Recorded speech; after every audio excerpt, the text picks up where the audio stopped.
ونصلي ونسلم على رسوله الكريم اما بعد فاعوذ بالله من الشيطان الرجيم بسم الله الرحمن الرحيم فإنه نزله على قلبك صدق الله مولانا العظيم وصدق رسوله النبي الكريم الأمين الرؤوف الرحيم الصلاة والسلام عليك يا سيدي يا رسول الله وعلى آلك وأصحابك يا سيدي يا حبيب اللہ۔ اس سراب زندگانی میں اے مالک کن فیکون، میری ہے حقیقت یہی، انا للہ و انا الیہ راجعون۔ رونق محفل عزیز القدر جناب حضرت علامہ مولانا پروفیسر جاوید اقبال کھارا صاحب، عزیز گرامی جناب حضرت علامہ مولانا قاری محمد زاہد شریف صاحب الازہری، دیگر مقتدر علماء کرام، معززین علاقہ، برادران اسلام، برادران طریقت، برادران محبت، السلام علیکم ورحمۃ اللہ وبرکاتہ۔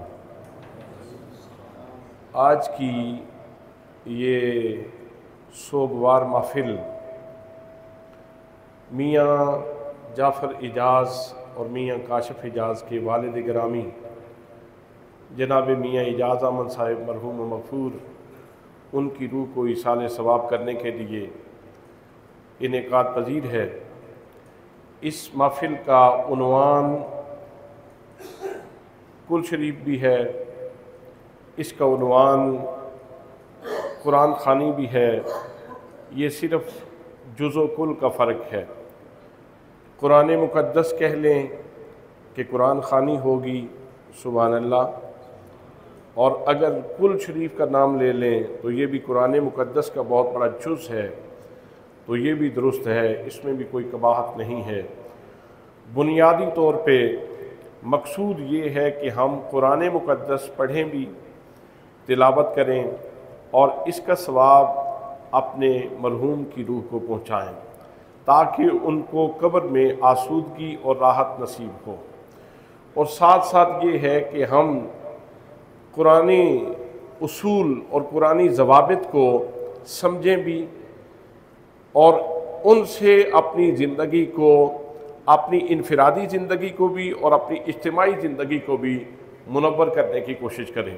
تو اس حوالے سے میں مشکور ہوں پروفیسر علامہ جاوید اقبال کھارا صاحب کا کہ جنہوں نے انتہائی خوبصورتی کے ساتھ، بڑی خوبصورتی کے ساتھ جو اسلامی سوسائٹی ہے، جو ہماری معاشرتی زندگی ہے، اس کے اوپر بڑے اہم 4 اصول قرآن کی روشنی میں بیان فرمائے ہیں، اور یقیناً یہ بہت بڑی کامیابی ہے۔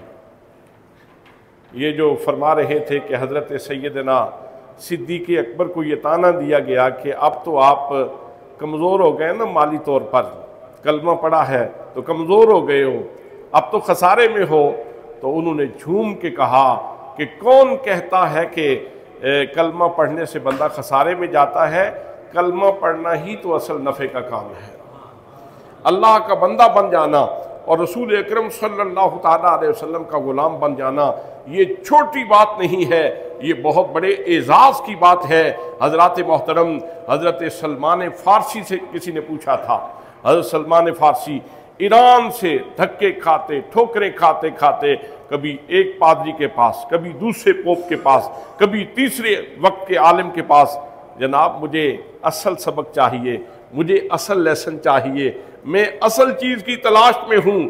چلتے چلتے جب میرے اور آپ کے آقا حضور نبی کریم صلی اللہ تعالیٰ علیہ وسلم کی بارگاہ میں پہنچے، کلمہ پڑھا، تو چونکہ دور سے آئے تھے تو کسی نے کہا کہ ان کا تو کوئی یہاں رشتہ دار ہی نہیں ہے۔ میرے آقا نے کمال کرم نوازی فرمائی اور فرمایا سلمان منا اہل البیت، سلمان کو کوئی یہ نہ کہے کہ اس کا کوئی رشتہ دار نہیں ہے، سلمان ہمارے اہل بیت کا حصہ ہے، سلمان ہمارے اہل بیت کا حصہ ہے۔ پھر کسی نے بعد میں پوچھ لیا سلمان ذرا اپنا نسب تو بیان کرو، اپنا نسب نامہ تو بیان کرو۔ جناب حضرت سلمان فارسی جھوم کے کہنے لگے اور لوگوں مجھ سے کیا پوچھتے ہو، میرا نسب کیا ہے؟ سلمان بن اسلام بن اسلام بن اسلام۔ مجھ سے پوچھتے ہو میرا نسب کیا ہے؟ میرا باپ اسلام، میرا دادا اسلام، میرا پردادا اسلام، اب میری شناخت اسلام ہے۔ میں اسلام کا طواف کرتا ہوں صبح و شام، اسلام کے خوبصورت نظریات کے اوپر عمل کرتا ہوں۔ حضرات محترم، مسلمان ہونا یہ چھوٹا اعزاز نہیں ہے، یہ بہت بڑا اعزاز ہے۔ یہ اتنا بڑا اعزاز ہے، حضرت بلال حبشی سے پوچھئے، کلمہ پڑھا تو امیہ نے اوباش لڑکوں کے حوالے کر دی، گلے میں رسی ڈال دی اور کہا گھسیٹو اس کو مکے کی گلیوں میں۔ جناب بلال کو مکے کی گلیوں میں گھسیٹا جا رہا تھا، کہے بلند ہو رہے تھے، تمسخر کرنے والے تمسخر کر رہے تھے، مذاق اڑانے والے مذاق کر رہے تھے، لیکن حضرت بلال کے اوپر ایک ہی نشہ طاری ہے۔ آپ فرماتے ہیں احد احد احد احد احد۔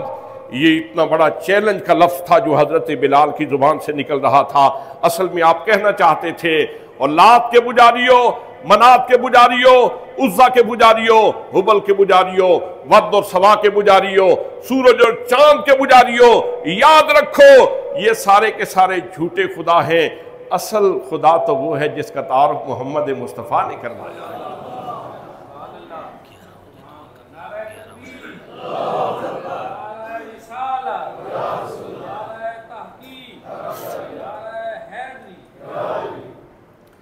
اصل تو معبود وہ ہے جس کا تعارف محمد مصطفیٰ صلی اللہ تعالیٰ علیہ وسلم نے کروایا ہے۔ حضرات پھر وہ وقت بھی چشم فلک نے وہ مناظر بھی دیکھے کہ حضرت بلال کی پیٹھ کے نیچے کوئلے ہیں۔ بات کرنا بڑا آسان ہے، بات کر لینا بڑا آسان ہے، بات سن لینا بڑا آسان ہے۔ پیٹھ کے نیچے کوئلے ہیں، سینے کے اوپر پتھر ہے، چربی پگھل رہی ہے، تڑ تڑ کی آوازیں آ رہی ہیں۔ امیہ کہتا ہے بلال چھوڑ دے محمد مصطفیٰ کا کلمہ، تم میرے غلام ہو۔ جناب حضرت بلال نے تڑپ کے جواب دیا امیہ کان کھول کے سن لو، میرے جسم کے اوپر تیرا قبضہ ہو سکتا ہے لیکن میری روح کے اوپر بھی محمد مصطفیٰ کا قبضہ ہے، میرے دل کے اوپر بھی محمد مصطفیٰ کا قبضہ ہے۔ نماز اچھی، روزہ اچھا، حج اچھا، زکوٰۃ اچھی، مگر میں باوجود اس کے مسلمان ہو نہیں سکتا نہ جب تک کٹ مروں خواجہ بطحا کی عزت پر، خدا شاہد ہے کامل میرا ایمان ہو نہیں سکتا۔ اور کسی نے کیا خوبصورت کہا تھا، نہ ہاؤ ہو سے نہ نعرہ زنی سے ملتا ہے، نہ ہاؤ ہو سے نہ نعرہ زنی سے ملتا ہے، پتہ خدا کا خدا کے نبی سے ملتا ہے، پتہ خدا کا خدا کے نبی سے ملتا ہے۔ ارے ان کو چھوڑ کے جنت جو جا سکو تو جاؤ، وہ تو راستہ ان کی گلی سے ملتا ہے، وہ تو راستہ ان کی گلی سے ملتا ہے۔ تو حضرات محترم، یہ کتنی خوبصورت بات صبح سویرے سویرے روح کا ناشتہ کروا دیا ہے۔ علامہ پروفیسر جاوید اقبال کھارا صاحب نے حضرت صدیق اکبر رضی اللہ تعالیٰ عنہ کی یہ خوبصورت داستان سنا کے روح تازہ ہو گئی، دل تازہ ہو گیا۔ اللہ کریم ان کو جزائے خیر عطا فرمائے۔ حضرات، یہ اسلام کی ایک برکت میں آپ کی خدمت میں عرض کرنا چاہتا ہوں۔ اللہ نے 1,24,000 یکم و بیش انبیاء کرام اس معمور ہستی میں بھیجے ہیں، اپنا پیغام دینے کے لیے، ہدایت بانٹنے کے لیے، نور بانٹنے کے لیے، ہدایت کے خزانے بانٹنے کے لیے انبیاء کرام تشریف لاتے رہے۔ ان کو بطور دستور زندگی، بطور منشور حیات اللہ نے کتابیں عطا فرمائیں، صحائف عطا فرمائے، کتابیں اترتی رہیں۔ انداز یہ تھا، کتاب اتری، تختی کے اوپر اتری، نبی نے وصول کر لی، صحیفہ اترا، نبی نے وصول کر لیا۔ کتاب تختی کے اوپر تھی، صحیفہ تختی کے اوپر تھا، صحف ابراہیم تختیوں کے اوپر تھے، صحف نوح وہ تختیوں کے اوپر تھے، صحف دیگر انبیاء وہ تختیوں کے اوپر تھے۔ حضرت موسیٰ علیہ السلام پہ تورات اتری تو تختیوں کی صورت میں تھی، جناب عیسیٰ علیہ السلام پہ انجیل اتری تو تختیوں کی صورت میں تھی، حضرت داؤد علیہ السلام پہ زبور اتری تو تختیوں کی صورت میں تھی۔ جتنی انسانیت آئی ان سب سے کہا کہ ان تختیوں سے استفادہ کرو اور اپنی روحانی بالیدگی کا، روحانی ترقی کا اہتمام کرو۔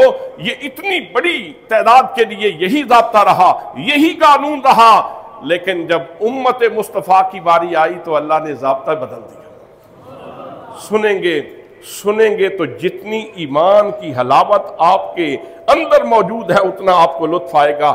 حضرات محترم، اللہ نے ارشاد فرمایا فَإِنَّهُ نَزَّلَهُ عَلَىٰ قَلْبِكَ، اے میرے محبوب ہم نے پہلی امتوں کے رزق جو ہیں وہ تختیوں کے اوپر رکھ کے نازل فرمائے تھے، لیکن آپ کی امت کا رزق ہم نے تختیوں کے اوپر نازل نہیں فرمایا۔ فَإِنَّهُ نَزَّلَهُ عَلَىٰ قَلْبِكَ، ہم نے آپ کی امت کا روحانی رزق آپ کے قلب منیر کے اوپر نازل فرمایا ہے، آپ کے قلب منیر کے اوپر نازل فرمایا ہے۔ توجہ چاہوں گا، آپ کی توجہ چاہتا ہوں، آپ کی توجہ چاہتا ہوں، آپ کی توجہ چاہتا ہوں، آپ کی توجہ چاہتا ہوں، آپ کی توجہ چاہتا ہوں۔ یہ جملہ میں نے اتنی دفعہ اس لیے کہا کہ تاکہ آپ پوری طرح متوجہ ہو جائیں۔ جب کوئی بندہ قرآن مقدس کی تلاوت کرتا ہے، جتنی دیر تک وہ قرآن مقدس کی تلاوت کرتا رہتا ہے اتنی دیر تک وہ سینہ مصطفیٰ سے جڑا رہتا ہے۔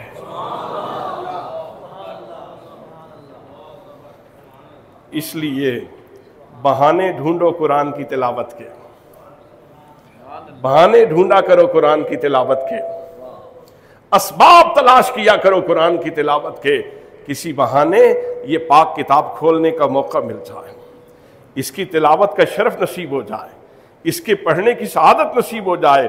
مواقع تلاش کرنے چاہیے، اسباب تلاش کرنے چاہیے، بہانے ڈھونڈنے چاہیے قرآن مقدس کی تلاوت کے۔ حضرات محترم، اللہ نے یہ خزانہ اپنے محبوب صلی اللہ تعالیٰ علیہ وسلم کے قلب منیر کے اوپر نازل کیا ہے۔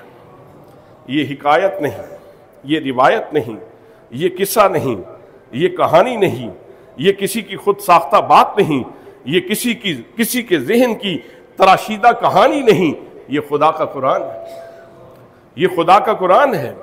یہ اللہ کریم خود ارشاد فرما رہا ہے کہ محبوب ہم نے یہ قرآن مقدس آپ کے قلب منیر کے اوپر نازل کیا ہے۔ اچھا، پھر اس کا سفر ہم تک قرآن مقدس کیسے پہنچا؟ اترا تو قلب منیر کے اوپر ہے، تو ہم تک کیسے پہنچا؟ یہ داستان بھی بڑی محبت والی داستان ہے، بڑے پیار والی داستان ہے۔ حضرات محترم، جب حضور صلی اللہ تعالیٰ علیہ وسلم کے قلب منیر کے اوپر قرآن نازل ہوا تو اس نے پھر سفر کیا، اس نے پھر سفر کیا تو ذہن مصطفیٰ کا سفر کیا، فکر مصطفیٰ کا سفر کیا۔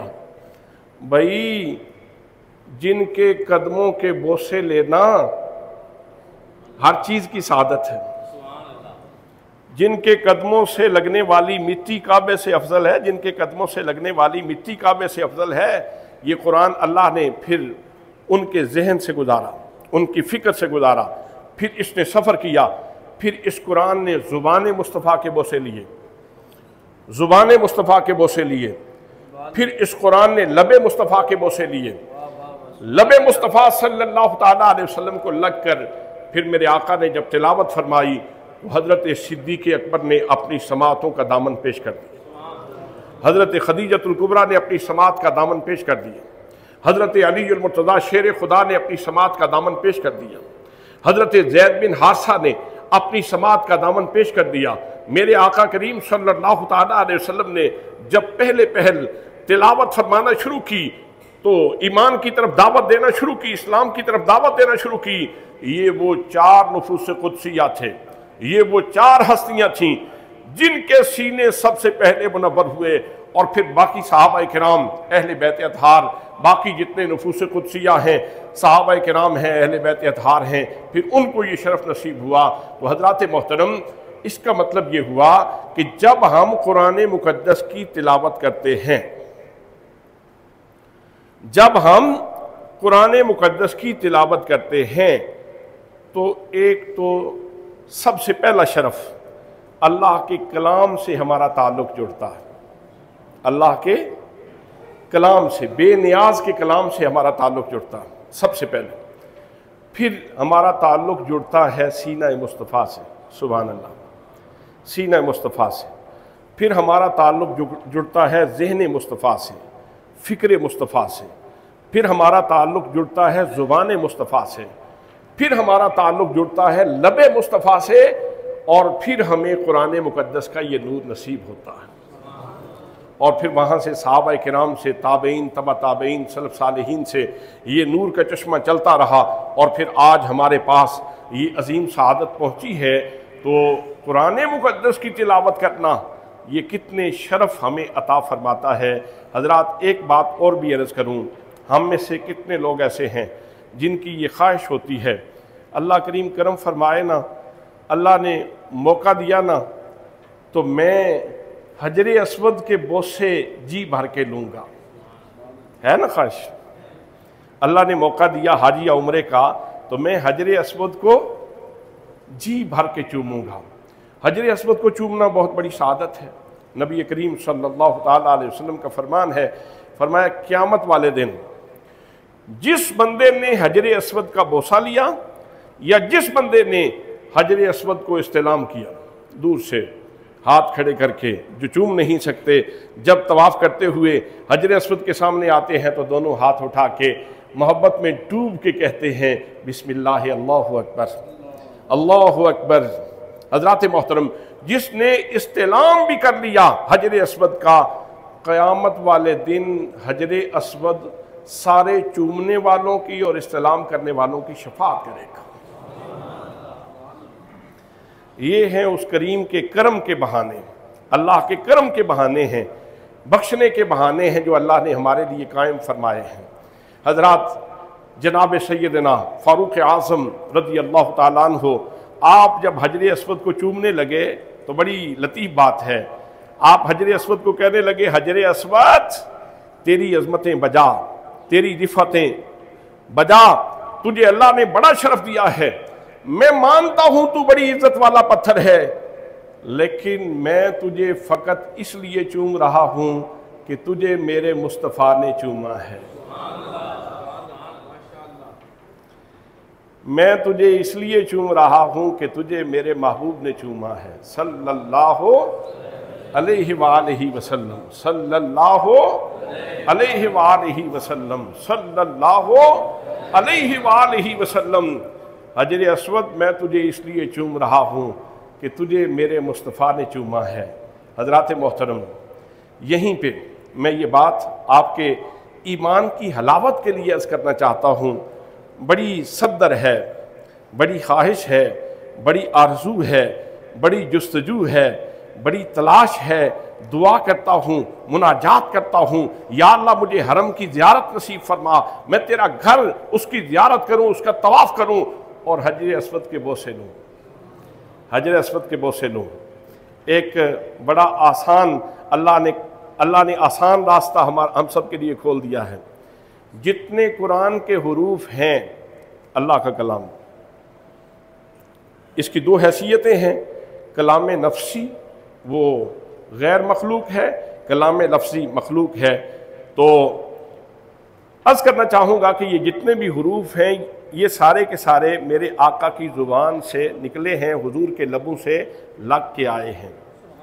تو اللہ کا کلام ہے، اس کا ہر حرف بوسہ گاہ مصطفیٰ ہے۔ حجر اسود کو حضرت عمر کے فتوے کے مطابق کیوں چومتے ہیں؟ میں تجھے اس لیے چوم رہا ہوں کہ میرے نبی نے تجھے چوما ہے۔ نماز محبت ادا کر رہا ہوں، کسی کی ادا کو ادا کر رہا ہوں۔ نماز محبت ادا کر رہا ہوں، کسی کی ادا کو ادا کر رہا ہوں۔ بھئی حجر اسود چومنے کا موقع تو ملے گا، کب ملے گا؟ کس وقت یہ نوبت آئے گی؟ کس وقت اجازت نامہ ہوگا؟ کب ایسے حالات ہوں گے کہ ہم حجر اسود کو جا کے چومیں، اس بوسہ گاہ مصطفیٰ کو جا کے چومیں؟ تیرے گھر میں اس سے بڑی سعادت موجود ہے قرآن کے جتنے حروف ہیں سارے بوسہ گاہ مصطفیٰ ہیں. قرآن کی تلاوت کر لو, نیت کر لو میں بوسہ گاہ مصطفیٰ کو چوم رہا ہوں. نیت کر لو میں کتنا سعید ہوں, میں کتنا خوش بخت ہوں, میں کتنا مقدر والا ہوں کہ اللہ کے کلام سے بھی رابطہ ہو گیا, سینہ مصطفیٰ سے بھی تعلق قائم ہو گیا, فکر مصطفیٰ سے بھی تعلق قائم ہو گیا, ذہن مصطفیٰ سے بھی تعلق قائم ہو گیا, اور ساتھ ہی بوسہ گاہ مصطفیٰ کو چومنے کا بھی شرف نصیب ہو گیا.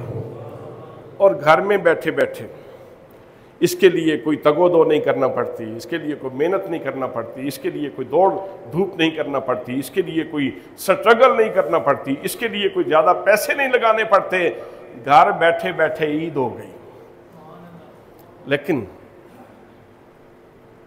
احساس میں فرق ہوتا ہے, احساسات میں فرق ہوتا ہے.